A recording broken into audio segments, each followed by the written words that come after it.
Mais on s'autorise à penser dans les milieux autorisés. Alors ça, c'est encore un autre truc. Les milieux autorisés, vous y êtes pas, vous, hein.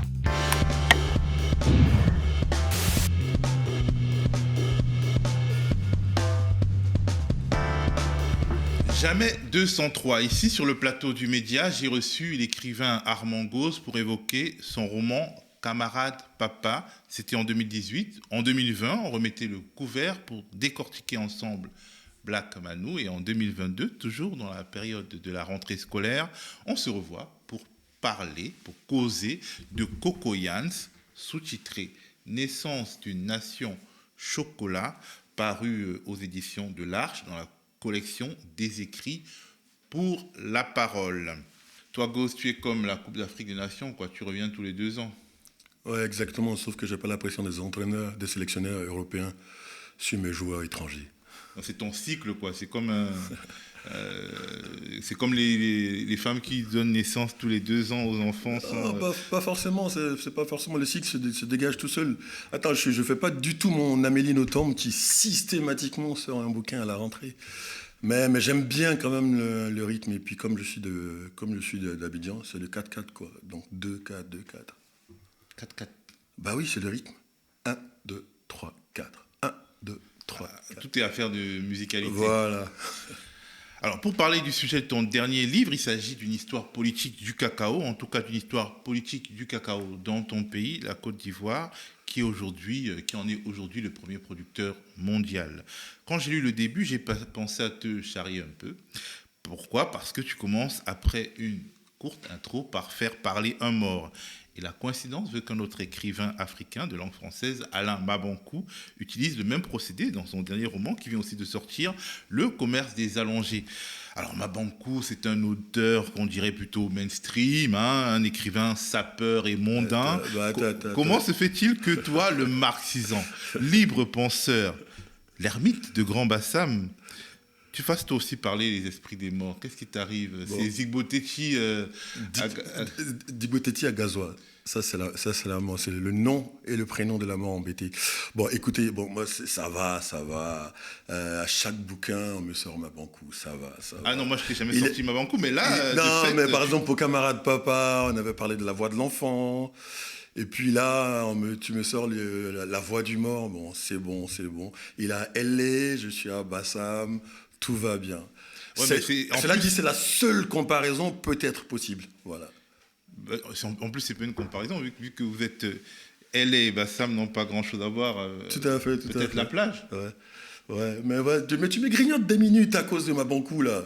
Non, c'était juste pour te charrier, pour te provoquer. J'espérais un peu qu'il y ait du mal d'un de tes confrères. Tu peux y aller. Hein. Non, ça va, tout va bien. Alors, le mort en question, c'est le capitaine Jean-Baptiste Marchand qui a ouvert en quelque sorte l'Ouest africain à la colonisation française et a donc rendu possible le développement de la cacao-culture en Côte d'Ivoire. Alors, un militaire à qui tu fais dire de manière assez paradoxale qu'au fond, les armes sont moins importantes dans la conquête que la manière de se raconter. Alors, je lis un petit extrait, même si tu dis que je lis très mal. Techniquement, il ne faut pas grand-chose pour posséder un pays. Il ne faut même pas une armée, contrairement à ce que pense tout le monde. L'Europe l'a démontré tout au long de l'histoire. La première des choses pour être maître d'un pays, c'est de dire qu'on le veut.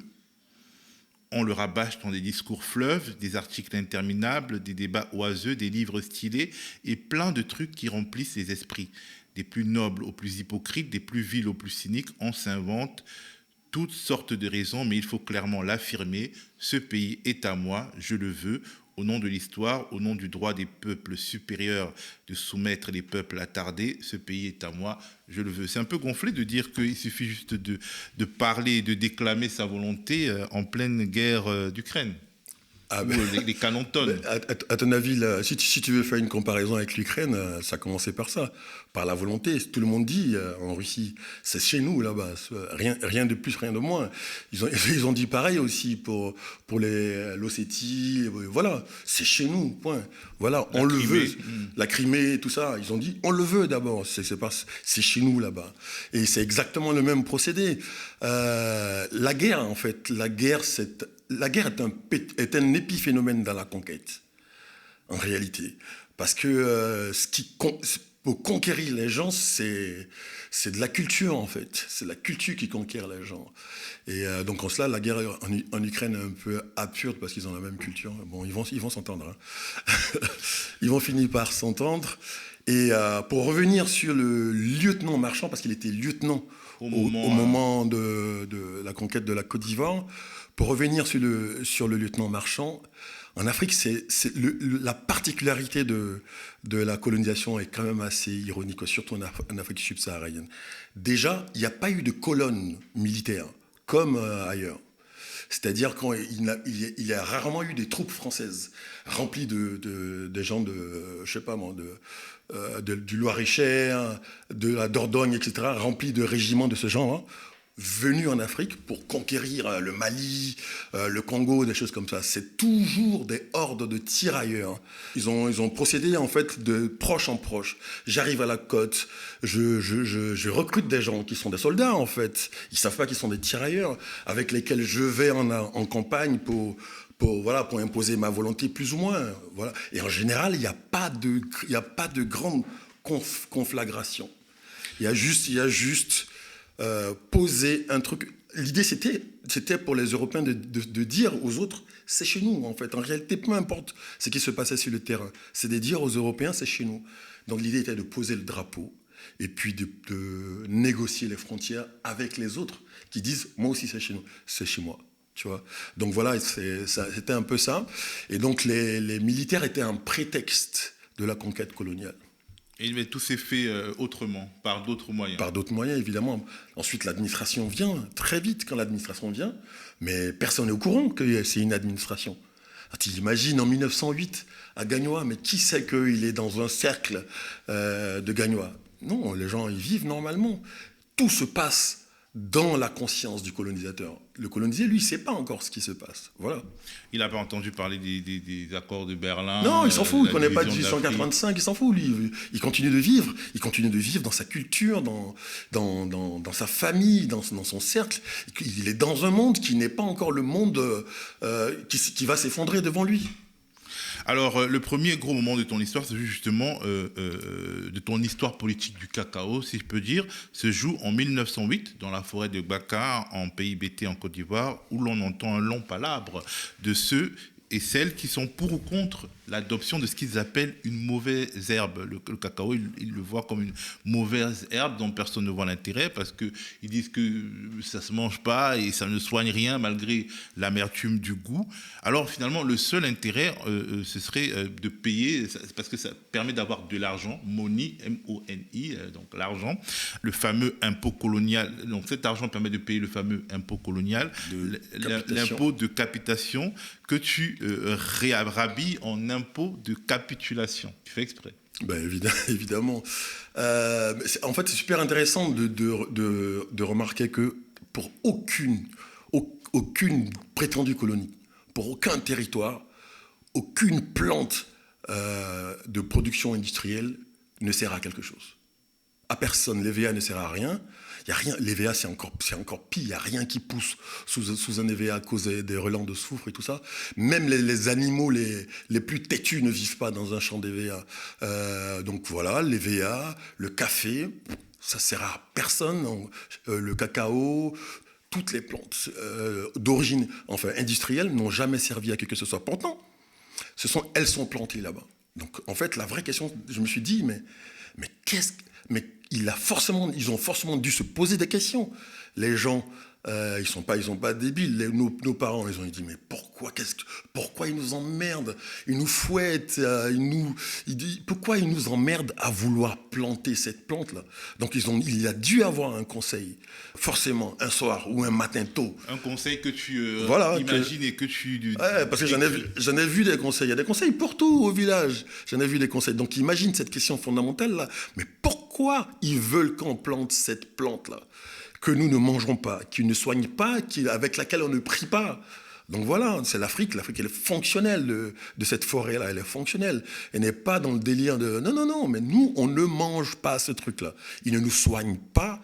On ne prie pas les dieux avec. Mais pourquoi ils nous en veulent à ce point pour qu'on la plante? Alors, tu parles d'impôt de capitulation. Est-ce que, justement, l'adoption finale de ces cultures d'importation, ce qu'on appelle aujourd'hui en Côte d'Ivoire des cultures de rente, est-ce que c'était plus que finalement l'installation d'une administration étrangère, une marque de capitulation? Mais en fait, ça commence là, en réalité. La colonisation commence quand on ne plante plus du riz et qu'on le remplace par le cacao. Parce que ça admet que le fameux paradigme économique a changé. D'accord? Ça admet ça. C'est ça la capitulation. Ça veut dire que désormais, tu vas chercher de l'argent, mon gars.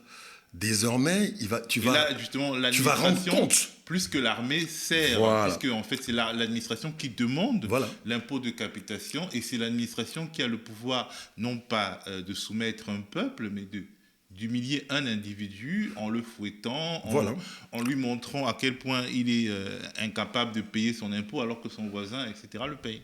L'administration, c'est le début de la perte de la culture. Le début de la perte de la culture, c'est le début de la capitulation. En fait, vraiment, tu es soumis quand tu oublies ta culture. Il faut remarquer une chose importante. Le fameux impôt de capitation, même en France, ça fait pas si longtemps qu'il s'impose. Même en France. C'est ça qui est dingue, en fait. C'est napoléonien, ce truc-là. Il commence à compter les gens, il commence à faire des calculs démographiques. Napoléon, il fait le code civil, il fait des cantons, il met des impôts à 2 jours de marche, des centres administratifs, il y en a à 2 jours de cheval ou 1 jour de cheval de chaque point de France. Donc tu vois, ça fait pas si longtemps que même ce système s'est imposé en Europe. Et donc ils n'ont rien d'autre à imaginer que de le reproduire ailleurs. Et c'est ça qu'ils font. C'est pour ça que c'est le début de la capitulation. Ok, tu nous emmènes par la suite à Abidjan en 1960, l'année de l'indépendance. Les Ivoiriens ne sont plus obligés... Non, c'est pas la suite tout de suite. La suite, tout de suite, c'est 44. Pourquoi d'abord 1908 parce que c'est le début de ce que... les historiens, je ne sais pas quel historien d'ailleurs a décidé, ils appellent ça la manière forte. Donc le fameux gouverneur Engoulevent, qui a toujours son boulevard à Abidjan, le boulevard qui menait à la primature de Côte d'Ivoire, s'appelle le boulevard Engoulevent. Ça c'est info pour les gens qui se disent qu'il y a des espèces d'armées au-dessus de nos têtes pour nous imposer une culture coloniale. Le boulevard Engoulevent. Le mec qui l'a massacré de l'Abbé, du Bété, de Lagny, etc., son boulevard mène à la primature de Côte d'Ivoire en ce moment. Donc voilà. Alors il n'y a rien de plus simple que de débaptiser un boulevard. En Europe même, on débaptise déjà. Mais rien de plus simple. Mais en fait, c'est simple de débaptiser, mais le plus important quand on débaptise, c'est de construire l'histoire qu'il y a derrière. Tu vois. Ou même si on ne débaptise pas, on dit bon, on garde le truc. Mais écoutez les amis, voilà l'histoire du nom de ce gars-là. Dans les deux sens, ça marche. Mais personne... Il y a cette façon de profiter paresseusement de ce qu'ils appellent l'héritage colonial, là, qui est complètement dingue, mais voilà. Donc il y a 1908, le début de la manière forte. 1944, hyper important, le syndicat agricole africain. Ça passe encore par l'agriculture.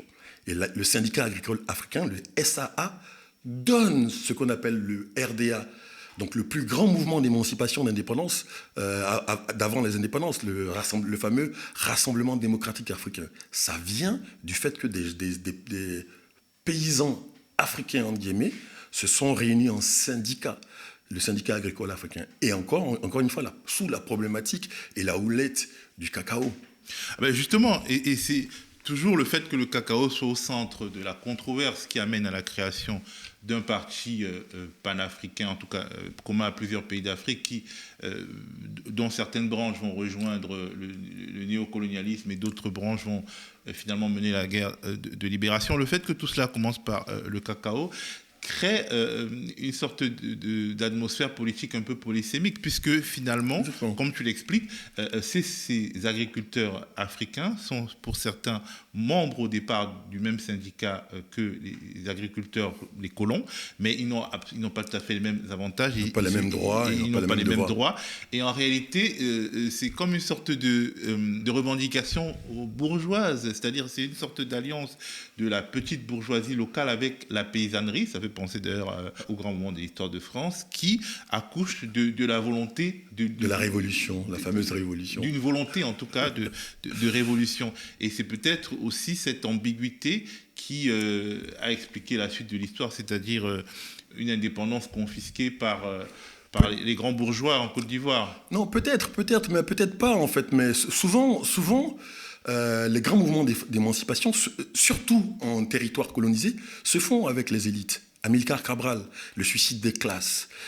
C'est super intéressant de voir que, en fait, le désir d'émancipation vient souvent de la classe bourgeoise. Mais il faut que derrière, elle soit politiquement un peu plus mûre, un peu plus chargée. Comme Amilcar Cabral qui dit que, bon, écoute, on n'y peut rien, c'est l'histoire, on est colonisé, bon, mais on a besoin des outils des uns des autres pour passer à autre chose. Mais ce qu'il faut, c'est de ne pas se sentir comme une classe privilégiée et remplacer la classe privilégiée du colon par la nôtre à nous-mêmes. Et donc, c'est comme ça qu'il théorise le suicide des classes en disant écoute, moi, je suis médecin, mais je suis ingénieur agronome, je vais au village, je suis médecin, voilà. Et donc, mais ça, cette conscience politique-là, elle était sous-jacente au moment des revendications. Ils ont conscience qu'ils sont politiquement importants parce que ce sont les seuls négros qui n'ont pas de patron blanc. L'instituteur, il a un patron blanc. Le médecin africain, tu sais, le super infirmier, là, il a un patron blanc. Le commis, il a un patron blanc. Tous les blancs sont les patrons. Les rares blancs qui sont là, ils sont les patrons, sauf dans la plantation de cacao. Donc, Gabriel Dadier ou Fouette-Boigny, tout ça, c'était des grands planteurs. Donc, eux, ils n'avaient pas de patron blanc. Donc, symboliquement, ils représentaient quelque chose pour les populations martyrisées par les travaux forcés. Mais vous êtes quelqu'un...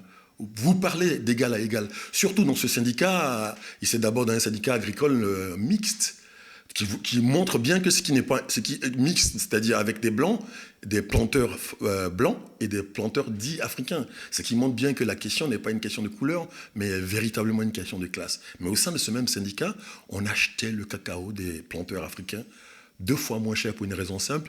Il paraît que leur plantation était plantée à la diable, c'est-à-dire pas alignée, que, bon voilà, il y avait plein de choses comme ça, genre, sur la main-d'œuvre n'était pas formée, alors qu'eux, ils avaient la main-d'œuvre gratuite que leur livrait la colonisation. C'est comme ça, d'ailleurs, qu'on a fait venir des Burkinabés en masse, des Burkinabés, des Voltaïques, ou bien des gens de la Haute-Côte d'Ivoire, en masse dans la Basse-Côte d'Ivoire, pour rester dans les termes de l'époque. Donc voilà.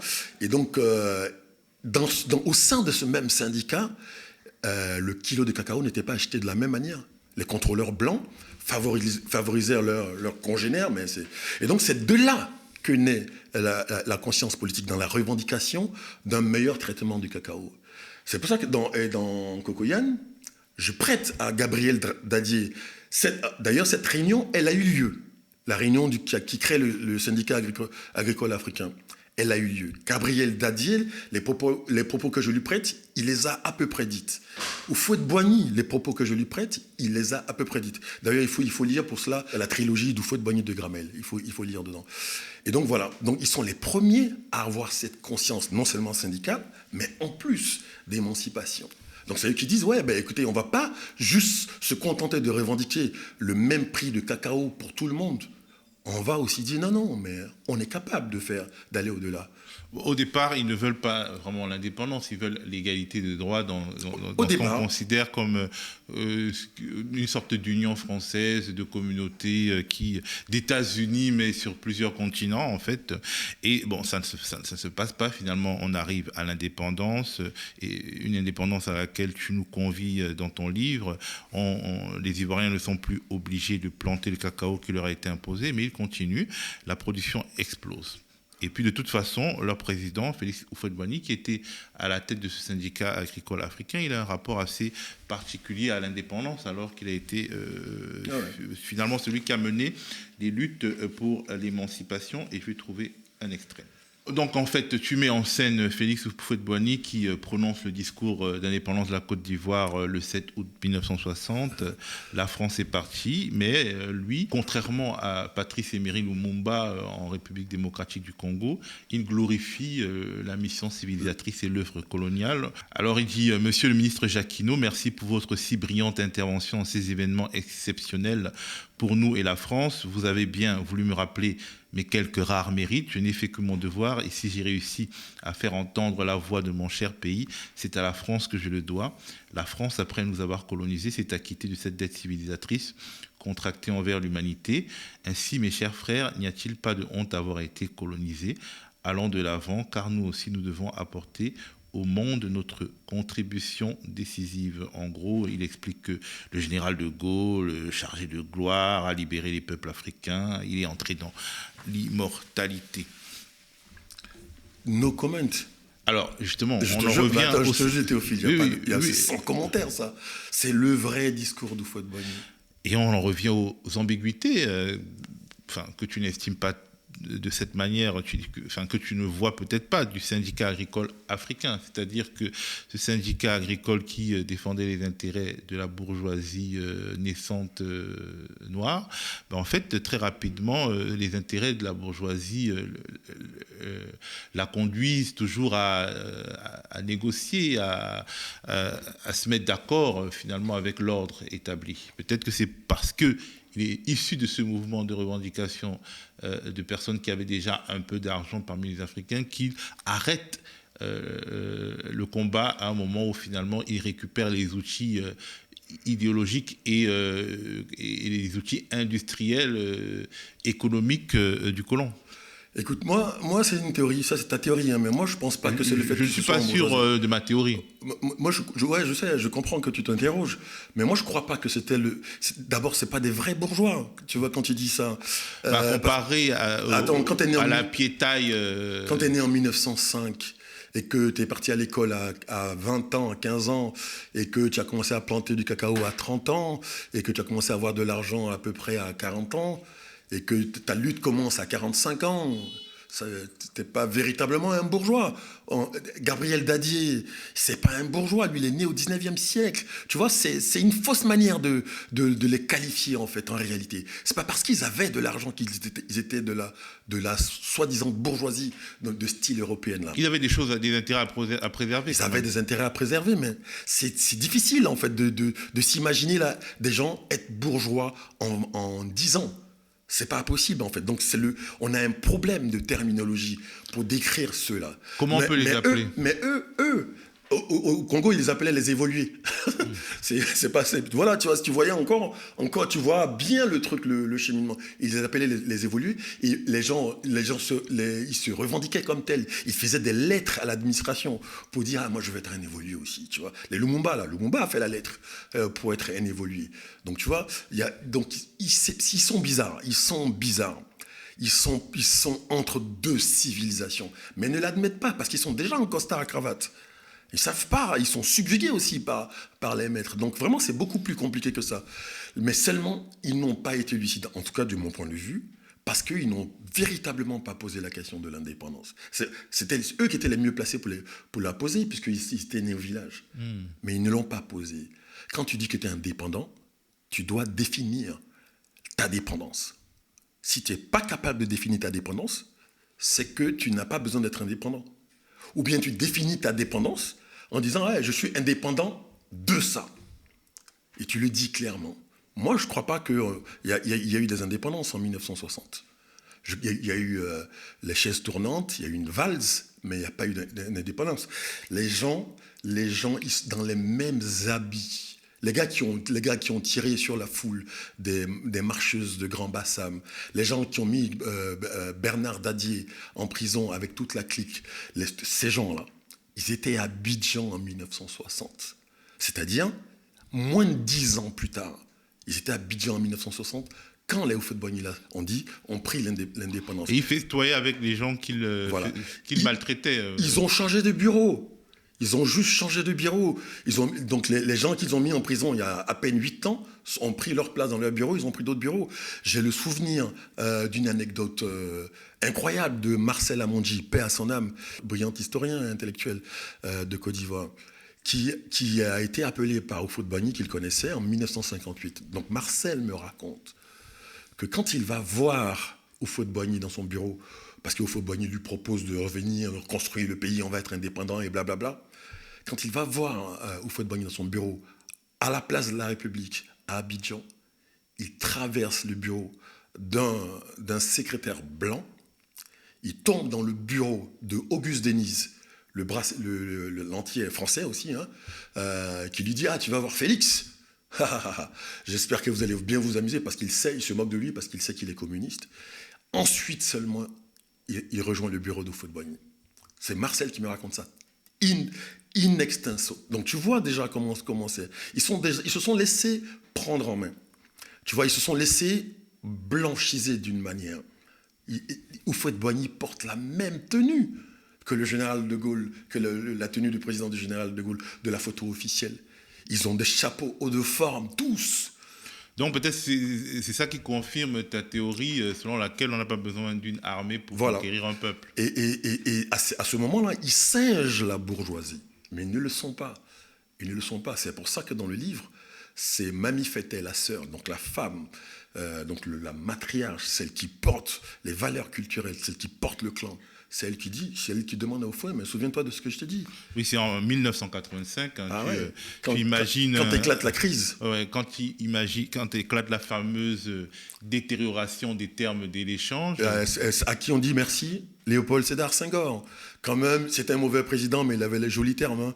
Détérioration des termes de l'échange. C'est beau c'est lui, je ne savais même pas que c'était lui. Oui, c'est lui, c'est beau. Cas, c'est beau pour dire qu'on vous a entubé. Bref, quand intervient la détérioration des termes de l'échange, qui fait que le cacao vaut beaucoup moins, le cacao qui a aidé à construire la Côte d'Ivoire moderne vaut beaucoup moins. Le miracle économique, ça s'appelle le miracle économique. Déjà, le mot miracle, il est ambigu, on pourrait en parler. Mais en tout cas, quand ça intervient, tu imagines un dialogue entre Félix Houphouët-Boigny et sa sœur Fétet, qui évoque le passé et comment on en est arrivé là et qui semble remettre en doute effectivement la réalité de l'indépendance. Ouais, mais carrément, elle dit aux hommes qu'ils se sont laissés subjuguer. Elle dit aux hommes que les hommes les ont exclus. Elle dit aux hommes qu'ils se sont laissés berner. Elle dit aux hommes qui n'ont pas écouté la voix de leur tradition. Donc elle remet là en place le discours historique. Et j'imagine ce dialogue-là à un moment où Houphouët-Boigny décide de bloquer toute la production de cacao pour faire monter les prix, mais il n'y arrive pas. D'accord ? Donc voilà, donc j'imagine ce discours-là à ce moment-là. Et c'est simple en fait. C'est Houphouët lui-même, il a dû se rendre compte qu'il s'était... Oui, bien sûr. Enfin, on a un certain nombre d'éléments de preuves qui montrent toute son amertume par rapport à cette situation. On est en 85, ça fait 15 ans qu'il est président. Ça fait 25 ans qu'il est président.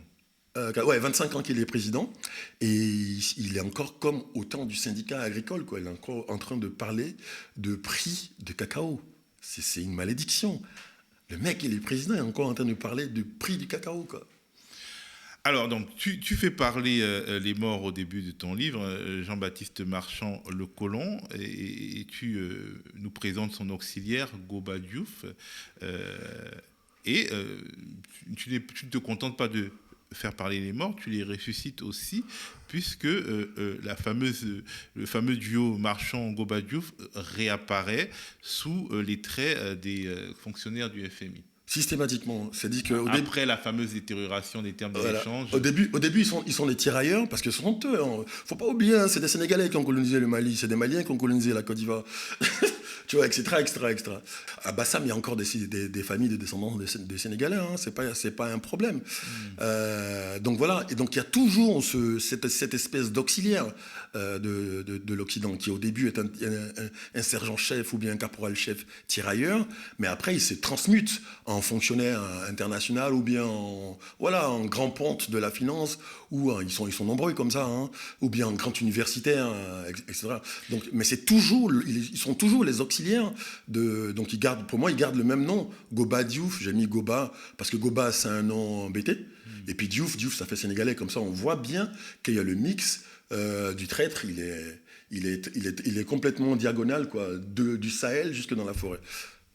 Alors, tu décris Jean-Baptiste Marchand comme un cadre du FMI, qui a son auxiliaire du FMI, Goba Diouf. Et puis, en 2011, il ressurgit, le Jean-Baptiste Marchand, il se transforme en lieutenant des forces spéciales françaises, oui. Un lieutenant qui vient renverser l'ancien président Laurent Gbagbo pour donner le pouvoir à celui... Non, pas dans mon livre. Dans mon livre, c'est pas Laurent Gbagbo. C'est un personnage fictif qui s'appelle Koudou. Bon, Koudou, c'est le nom de Laurent Ah, mais Gbagbo. ça, c'est pas grave. C'est pas Bref, grave. Mais alors, Jean-Baptiste Marchand vient renverser le président Koudou pour donner le pouvoir à celui qu'on imagine être une sorte de Goba Diouf issu du FMI. Non, pas du tout. On voit pas la suite. Mais c'est pas ça mon problème, en fait. Mon problème, c'était de symboliser le pouvoir. C'est le même, en fait. En réalité, je veux même pas que. C'est pas que. Non, tu sais que je suis pas du genre à cajoler qui que ce soit. Le pouvoir est le même depuis 1960. Et c'est celui de Marchand. Peu importe celui qui le porte, en fait. Et, en fait, chacun le vit selon ses désillusions personnelles. Houphouët-Boigny, selon ses désillusions personnelles. Pour parler de la Côte d'Ivoire, Bédier a vécu le pouvoir selon ses désillusions personnelles. Aussi, Laurent, le camarade Laurent, a vécu le pouvoir selon ses désillusions personnelles. Ça va arriver à tous. Et même à ceux qui sont là encore. Ça, c'est comme ça, c'est l'histoire, ils n'y peuvent rien. Je dis que c'est les mêmes qui ont le pouvoir, mais en fait, Jean-Baptiste Marchand qui se trouve... Oui. Laisse-moi venir. Mais non. Donc ce pouvoir, il a cette même constante. Ce qui lutte contre ce pouvoir a aussi la même constance. Le capital, le grand capital. Donc, parce qu'en 1908, quand c'est l'impôt, c'est pour le capital. Toutes les routes qu'on fait, c'est pour sortir de la marchandise de la brousse, pour la ramener en métropole. Donc le syndicat agricole africain, les indépendances, tout ça, c'est le capital. Donc symboliquement, c'est exactement la même chose. Et c'est assez étonnant, marrant de voir que les prix du cacao ont explosé en 99, la veille du coup d'État de 99. Moi, c'est même pas l'histoire de la poule et de l'œuf. On ne sait pas si c'est les instabilités qui font augmenter le truc. Non. Tu regardes juste une courbe de cacao, du prix de la tonne de cacao. Un peu avant 99, c'est en haut. Un peu avant 2002, c'est en haut. Un peu avant 2010, c'est en haut. Point à la ligne. C'est un constat historique, il n'y a pas de discussion. D'accord ? Donc, il y a chaque fois qu'il y a eu des troubles, ça a commencé par une explosion des prix de la tonne de cacao. Donc les gens, il y a des gens qui ont intérêt à ce que les choses se passent plus ou moins bien, que ça se passe pas trop mal, Ils sont tous en Côte d'Ivoire aujourd'hui, tous les grands là, de Cargill à Nestlé, ils sont tous borchants, ils achètent le cacao à Dignago, à Betty Tapia ou bien à Bangou là-bas, ils sont tous borchants là-bas, ils sont là, c'est le grand capital dont le chef est Goba Diouf.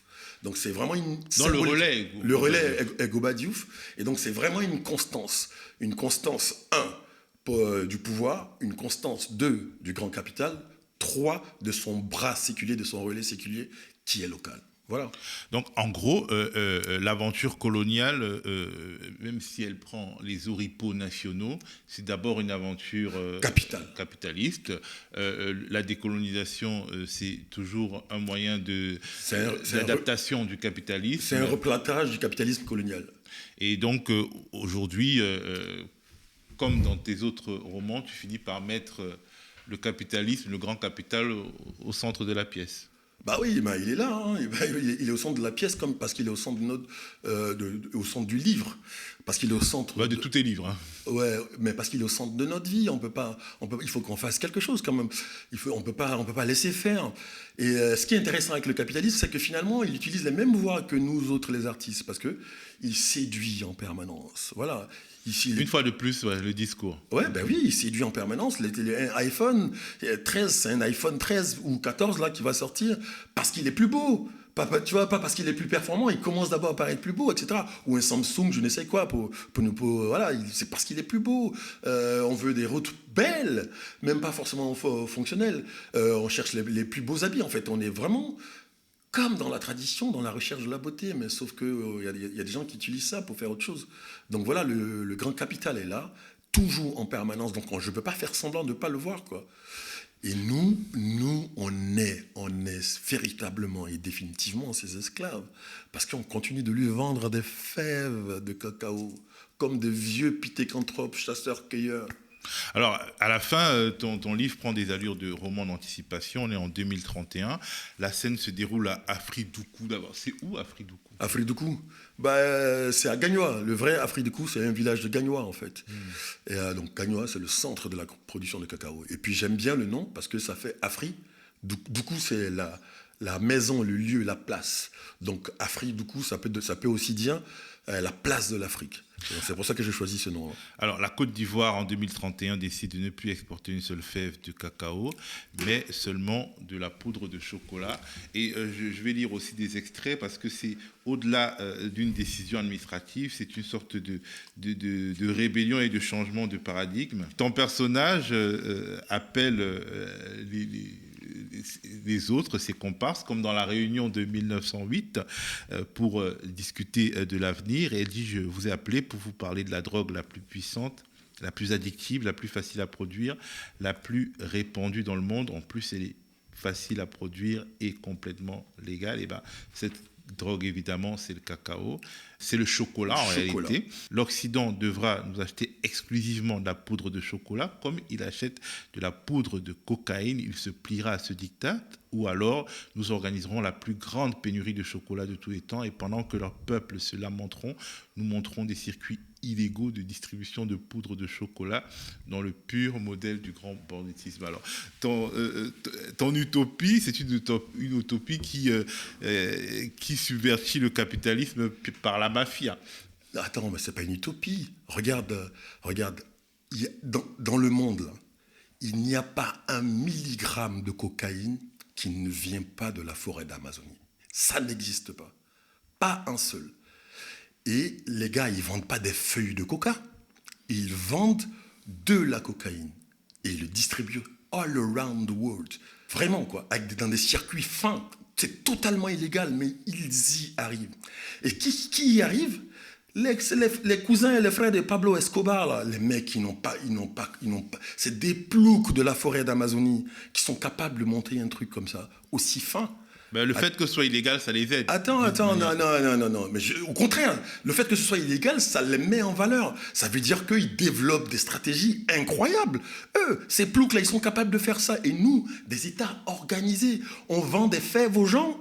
Non. Mais l'illégalité, quelque part, vous protège de la concurrence directe du grand capital international. Ah non, t'inquiète pas, le grand capital, je te promets qu'il y a de l'argent, de la cocaïne dans les circuits financiers, tout le monde le sait ça. Oui, tout le monde le sait. C'est d'ailleurs, mais dans la production, effectivement, c'est d'ailleurs pour ça qu'ils essaient plus ou moins de lutter.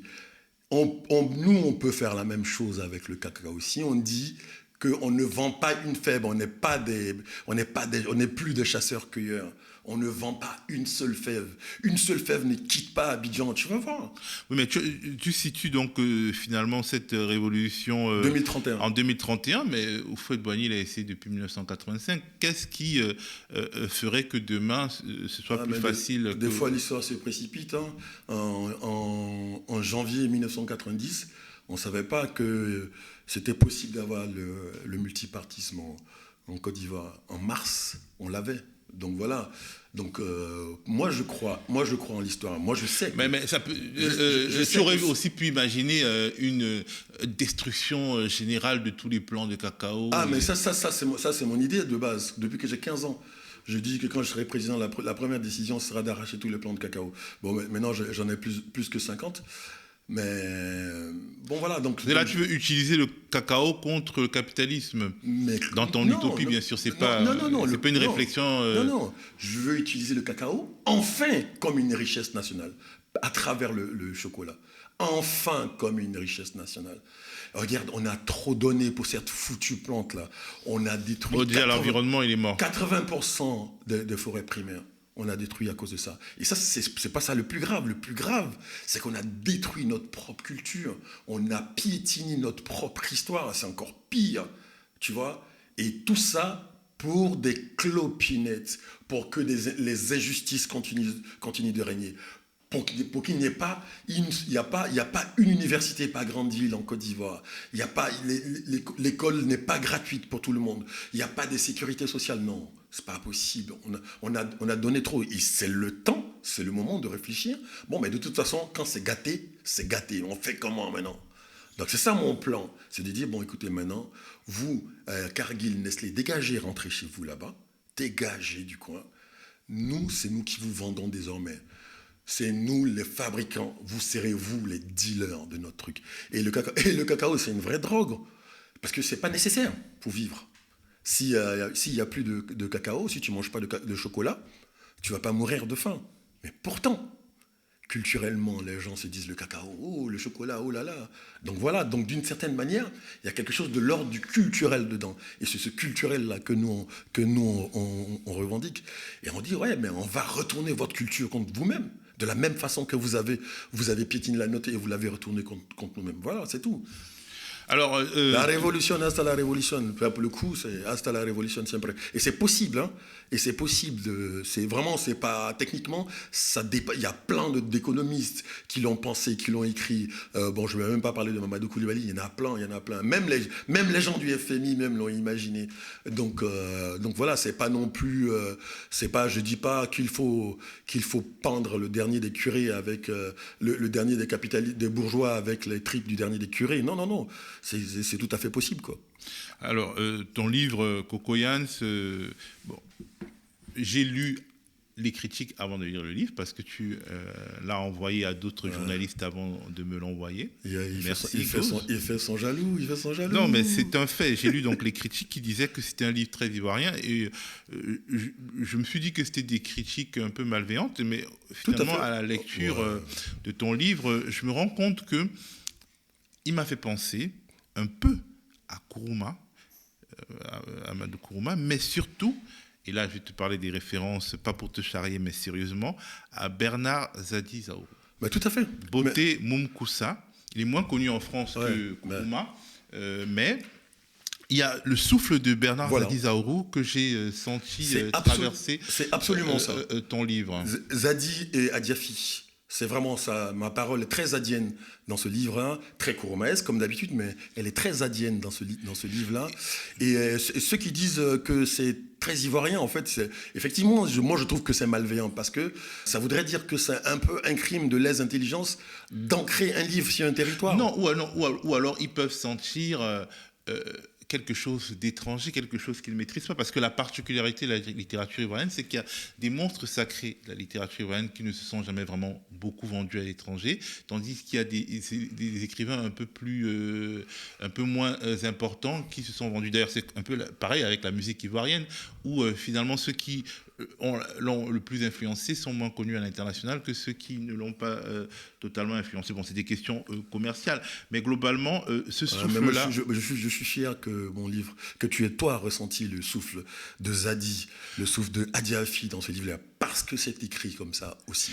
Et Soyinka aussi, Soyinka écrivait un peu comme ça. Je le cite dans le livre. J'ai écrit ce livre-là en ayant à côté de moi La mort et l'écuyer du roi, la pièce de Soyinka. Alors, ce qui me marque aussi, c'est qu'il y a des ellipses et des scansions, c'est-à-dire que tu ne fais pas trop d'efforts pour prendre ton lecteur par la main. Si c'est un lecteur qui n'a pas un certain nombre de références, il sera obligé de lire et de se laisser porter par la musicalité de l'écriture sans pour autant tout comprendre à tout. C'est un peu comme ça d'ailleurs que les musiciens africains se vivent, puisqu'ils chantent des chansons qui marchent sur un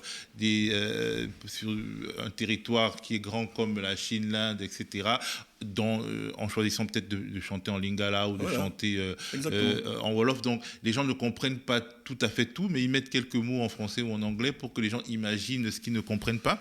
Et j'ai l'impression que c'est aussi comme ça. Donc c'est peut-être c'est peut-être ça qui crée un sentiment d'étrangeté, un sentiment d'être un peu perdu à certains moments. Ça, moi je trouve que c'est de la paresse en fait, hein. Parce que ceux-là ils lisent des livres japonais, hein. Ils lisent des livres tu vois, d'Amérique latine, ils posent jamais ce genre de questions. En fait, c'est parce que c'est nous, hein, c'est pas ça qu'ils font ça.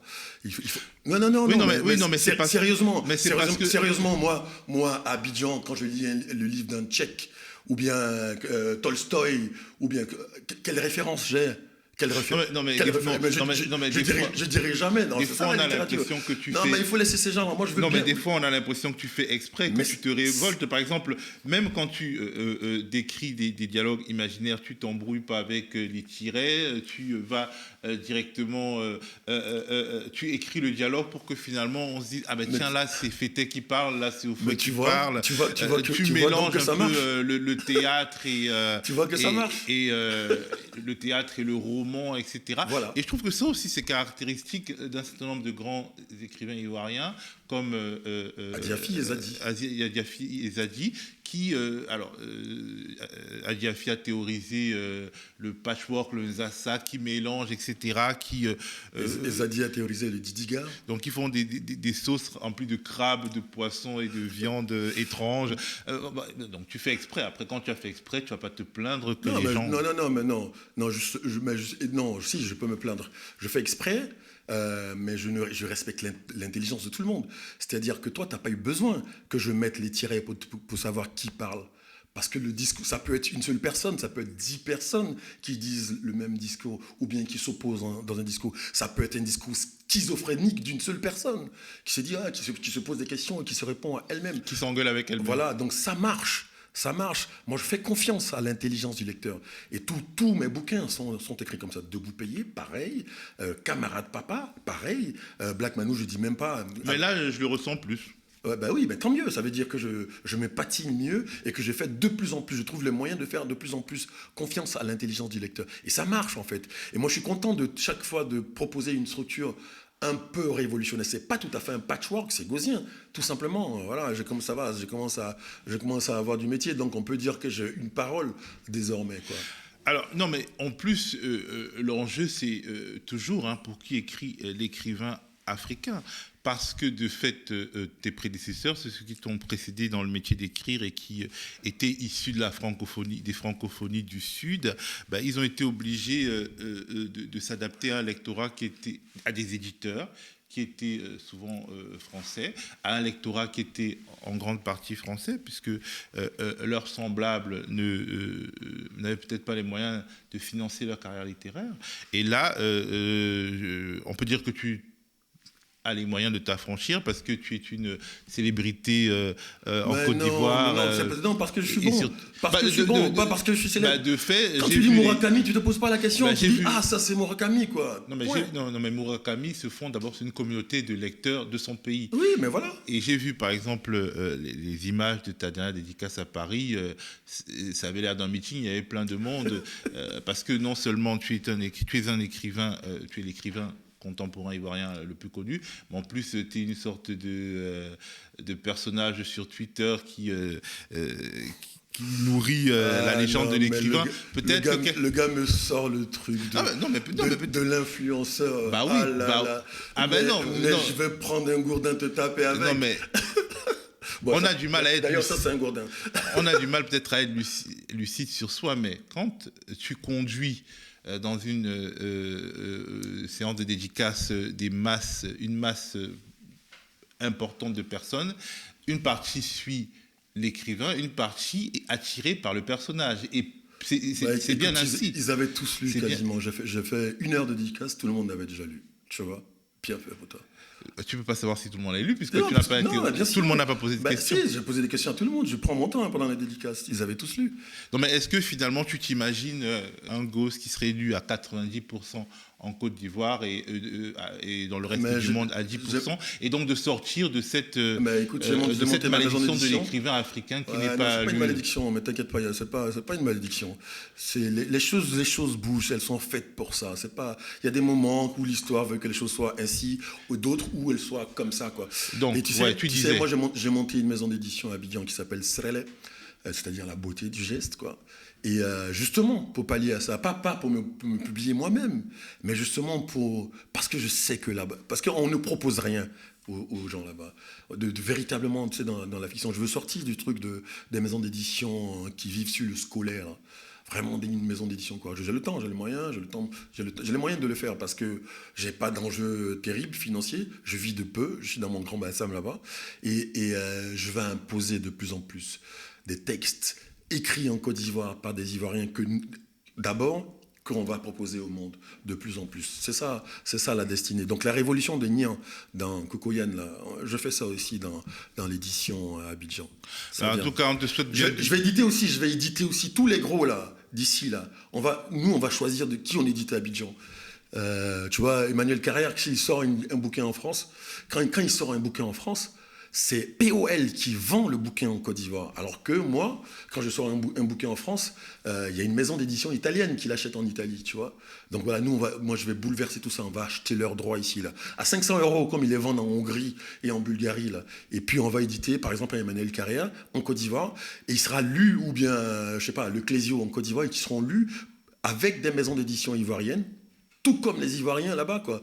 Et pas avec les POL ou bien Gallimard, machin, sur leur bouquin. Et ça va tout changer, parce que c'est nous qui choisirons qui on envoie là-bas. De toute façon, économiquement, c'est pas rentable pour Houellebecq d'être vendu en Côte d'Ivoire. Il sait même pas. Il s'est dit que en 20 ans de carrière, il n'en a pas vendu 200 de tous ses livres en Côte d'Ivoire. Mais par contre, si moi j'en choisis un, que j'ai dit ça, extension du domaine de la lutte, j'ai dit ça, j'achète les droits, allez, combien, allez, donnez-les-moi, je sais pas moi, 200 €. Moi j'en vends 2000 en un an. Tu vois? Et ça change tout, ça change le rapport. Dans 5 ans, les gamins de France et d'Angleterre vont m'écrire pour m'envoyer des manuscrits. Et dans 10 ans, Bolloré va te racheter? Moi? Ah non, mais fort, enfin bref, on verra. Dans 10 ans, je serai là. Je reviens, dans 10 ans, je reviens. J'essaie de goûter le goût de ton gourdin, mais tu parles plus que tu ne cognes. Merci en tout cas, Gauze. Là, je préfère cogner les neurones, c'est quand même mieux. En tout cas, merci pour cet échange. Merci aussi pour ce livre, Cocoyans, Naissance d'une nation, chocolat, sorti aux éditions de l'Arche, les écrits pour la parole. Merci pour ta fidélité.